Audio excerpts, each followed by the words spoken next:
Let me show you Africa as an entrepreneur. Africa is a fundamental part of the global economy. There's a way the world does business and there's a way we do business. When we put our faith and our trust in God, He's the master strategist and always directs our path.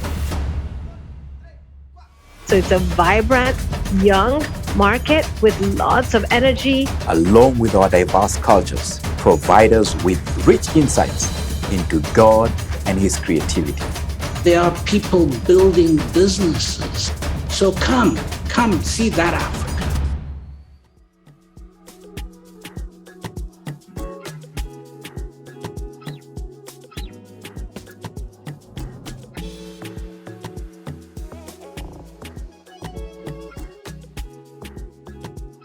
It might be expected for us to try and draw parallels between the Apostle Paul's trade as a tent maker and our call to create as entrepreneurs. Like Jesus as a carpenter and his disciples as fishermen, tax collectors, and other occupations in the marketplace.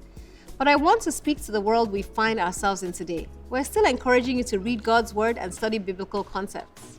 Here's the thing. We live in a time where our jobs are filling up at least 40 hours of our week. For those of us who are trying to start a business or build one, the hours spent hustling are more likely higher than that. With that as our backdrop, here's the opportunity I see before us. We believe that God has placed us in the marketplace to be salt and light through our actions. We look to love our employees and the broader community in which we do business in a way that's exemplary and distinctive. By no means are we perfect at it, and we can certainly be more thoughtful about what it looks like and how we can live out our calling in a more authentic way. And yet the fact remains that we're in the marketplace for majority of our days. Opportunities to share the gospel through our actions are walking all around us. This mark of a faith-driven entrepreneur is known as ministry indeed, and that will be our focus this month. What does it mean for us to acknowledge that we need to be active members of our local community as leaders and encourage our employees to do the same? I can think of 3 reasons though, and I know there are plenty more. First, we provide our employees with an opportunity to do meaningful work. Second, we pay them well. And third, we encourage our employees to love their families and communities well. Even more than that, what greater responsibility do we have to care for those who are living on the fringes? This next video from our friends at Faith & Co. shows what happens when a business prioritizes the people in the margins. Let's take a look.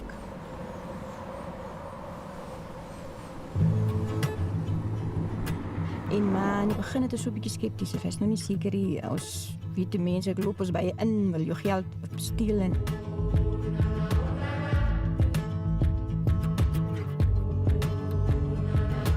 die eerste keer toe PICSA by ons kom, was ons 'n bietjie op ons sene wees. Ons 'n bietjie baie ek sal sê baie van ons mense bietjie getwyfel, is dit nie weer 'n inloop ding nie. So is maar hoe mens is.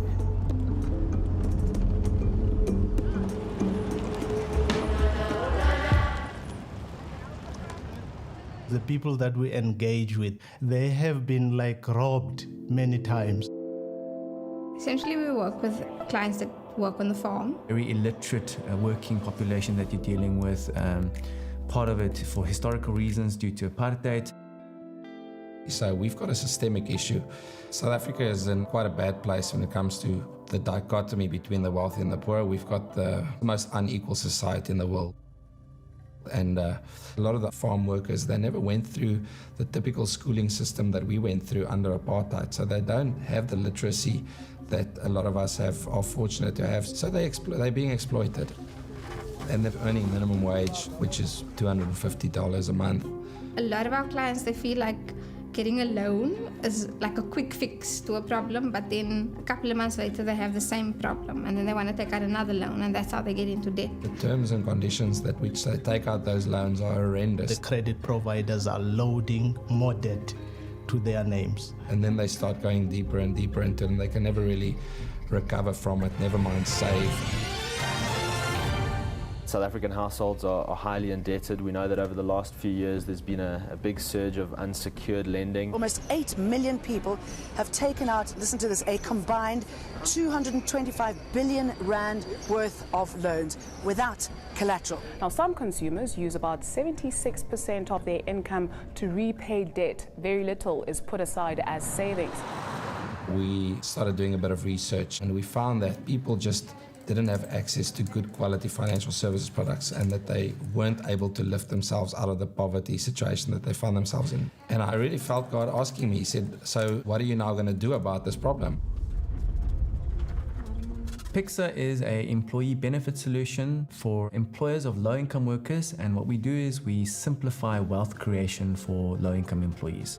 We do the financial education, we offer investment policies as well as responsible lending. We work through employers, so you have to be employed. We don't have a retail channel. So we send out our team, they present to each one of their employees, and then each employee needs to decide for themselves whether they use our services.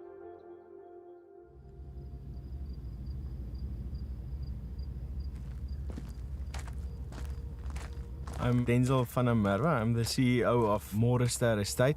We're a fruit and vegetable farm in Ceres in South Africa.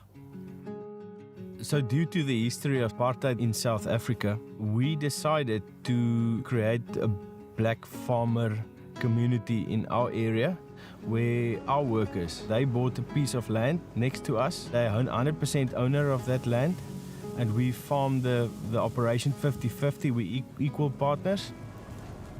Later on, we noticed that a lot of the beneficiaries of the dividends didn't know financially how to use the money wisely.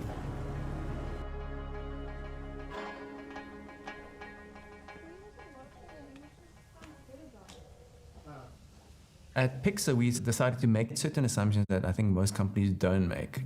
And it comes from my view of the world, my Christian faith, that full autonomy is not good for anyone.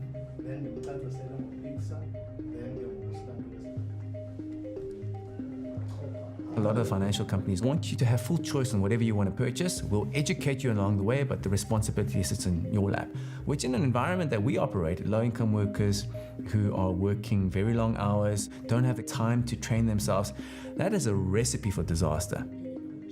What we decided to do is to structure our products in such a way that if they take on debt, we put a portion of what they pay back into their savings. So whenever they end up taking loans, we'll just use that decision of theirs to their own benefit. We also hide some of the savings in the fees that they pay us, that we give back to them into their assets, into an asset that they actually can't withdraw, that again boosts their balance sheet over the long term. I mean, these aren't new tips and techniques. We're just using it for the client's behalf as opposed to putting it into our pocket. And so we preemptively make decisions on their behalf that gives them options, but reduces all the worst options that can basically allow them to self-destruct. That's frowned upon as paternalism, but full autonomy of decision-making on the individual pre-assumes a lot of things that just doesn't exist in the real world.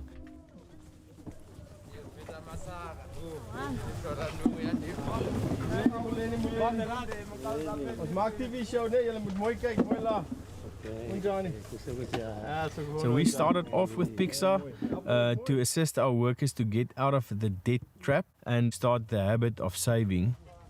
Instead of taking out that payday loan, they start creating a habit of saving for things that I want.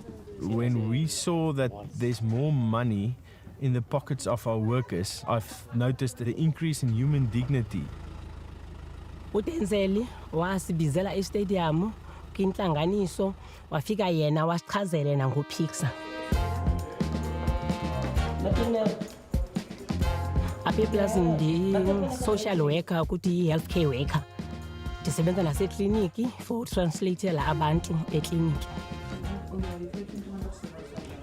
Saba ke thina ukuthi siyakhalela ukungena lento kaPICSA sifuna uyibona saqala kancinci phofu sifuna ukuyibona kuqala ngoba sasingayithembi kuba kubone into ezidibene nemali kumana ukuthi akawubeka imali engayo izawubanga sasingakholelwa kodwa saqalisa sayibeka imali ubuncanana njalo udenzela umuntu axelela ngayo iPICSA.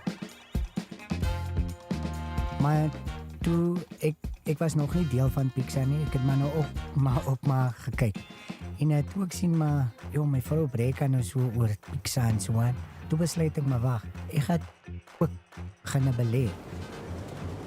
Ja, ek is trots op hulle en ek dink vir my het hulle iets goed of doen hulle iets goed. At the end of the day, what we're promising is that we can actually measure how we've improved the client's balance sheet over time, because we are in the business of providing financial services that helps our clients navigate the challenges that life throws at them. Whether it's insurance or debt or savings, it's all in support of what the client ultimately wants to achieve with their life. PICSA self vir my goed, ek was voor PICSA was dus in 'n debt geweest en ek het gesien die debt het ek 2-3 jaar het is betaal, maar jy kom nie die skuld bring het en toe het ek dit gestop en goed oorgegee aan PICSA het my skuld betaal. Ek het al meubels gekoop deur PICSA, ek spaar by PICSA, ek het 'n funeral plan by PICSA. Ek neem al deel regtig aan PICSA, want PICSA was vir my 'n baie goeie pluspunt. And that just makes you so, you kind of feel like I did something good today, but it's just your job. In a sense, it's a personal private banker visiting this farm worker, and I think it's a brilliant service that they provide.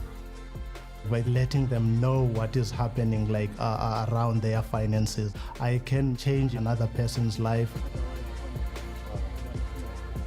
And that is what PICSA is doing.